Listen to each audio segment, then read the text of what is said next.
Hey guys, Miss Kulkarni here. So, are you ready to learn more things about Proton NMR Spectroscopy and how important it is to find out the structural formula for a compound? And as an organic chemist, if you're working on some synthesis, it is critical that you know how to use NMR spectroscopy. And here is our sample exam question. So read carefully because every word may be giving you some hint. So the beginning it says an alcohol X. There it is. I'm going to circle that because I know alcohol, and you should know that too, alcohol all have OH group. So you got one piece of the puzzle. Then the molecular formula is given to you. C3H8O. It's a 3-carbon compound. The next part of the question says it is used as a disinfectant in hospital. That gives you still more clue, an alcohol which can be used as a disinfectant. And NMR spectrum is given to you. So your job is to analyze the integration pattern, find out with that they estimate the ratio of hydrogen atoms in different environments. So are you ready? Look at that. That is our NMR spectrum given, and it shows clearly there are 3 different peaks or 3 different environments. Before we talk about more details, this is quick review. How we use NMR. NMR is a powerful technique in analytical chemistry. There are peaks which we see, and those are the one which we call as environment. Each peak corresponds to a different environment. And if you can find out the number of hydrogen atoms by what? By analyzing the integration, you can clearly come up with the idea, is the group methyl group or is it CH2 or is it OH? Then every peak will have a particular position and also splitting pattern. Is it a singlet? Is it a doublet? And both these things are helpful in solving the puzzle. And we can easily get the structural formula. Just quick review again is these are roughly where we see the peaks for NMR. Like for example, there is methyl group peak over here which is shown, which usually is going to be between 0 to 2 and so on. Now these are of course a rough range. So keep in mind some of the shifts could be slightly different depending upon functional group. So here it is our NMR, and in fact this NMR is already giving you the integration pattern. This 1 stands for 1 hydrogen and this is 6, which is going to be 6 hydrogen. And now look carefully. These are actually 2 separate singlets. You can consider as a doublet, but it looks to me as 2 separate singlets. It's exactly showing same height, same integration. So they are kind of identical.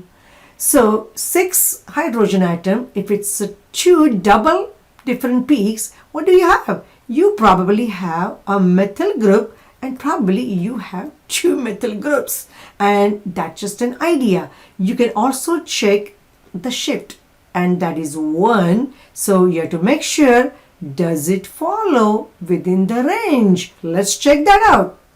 And there it is. Our methyl groups will be in the range between 0 to 2. So that is a good explanation that possibly we have 2 methyl groups there.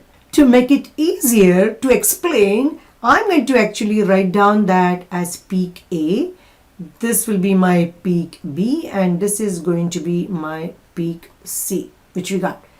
So looks like peak A could be 2 methyl groups.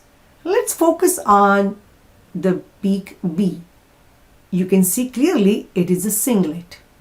Okay, and this one is a multiplet. I'm going to remind you that we have an alcohol which has OH group. So will that be an OH group? Let's go and check. Let's find out where is our alcohol OH group. And there it is, and that is the range let's go back to our NMR. That looks like maybe a good fit. But let's confirm with our third peak, and looks like it is a multiplate. And I'm going to write down this as possibly OH group there. So if you take a count of carbon and hydrogen so far we accounted for, we are left with only one carbon, and now this corresponds to one hydrogen. So pretty much it shows it may be a CH group.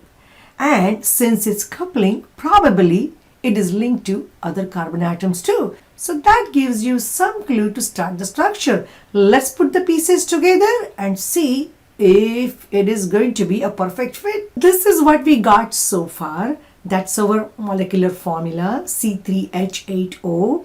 We figured out that we have two methyl groups and they are either singlet or it could be a doublet also possibly. So I'm going to put both the options. Then there is one hydroxy group which is a singlet, and this CH is a multiplet. So let's begin with writing the skeleton. We got 3 carbon atom. So let's get 3 carbon atom skeleton. Now let's check out these 2 methyl groups. And the only place where we can put methyl groups are towards the edges at the end. So there it is.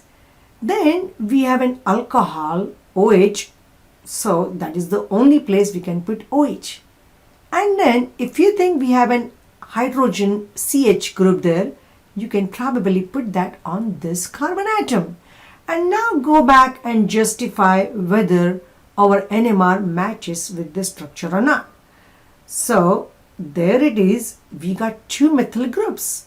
If you look carefully, this compound looks a little bit symmetrical. So they both will behave somewhat similar.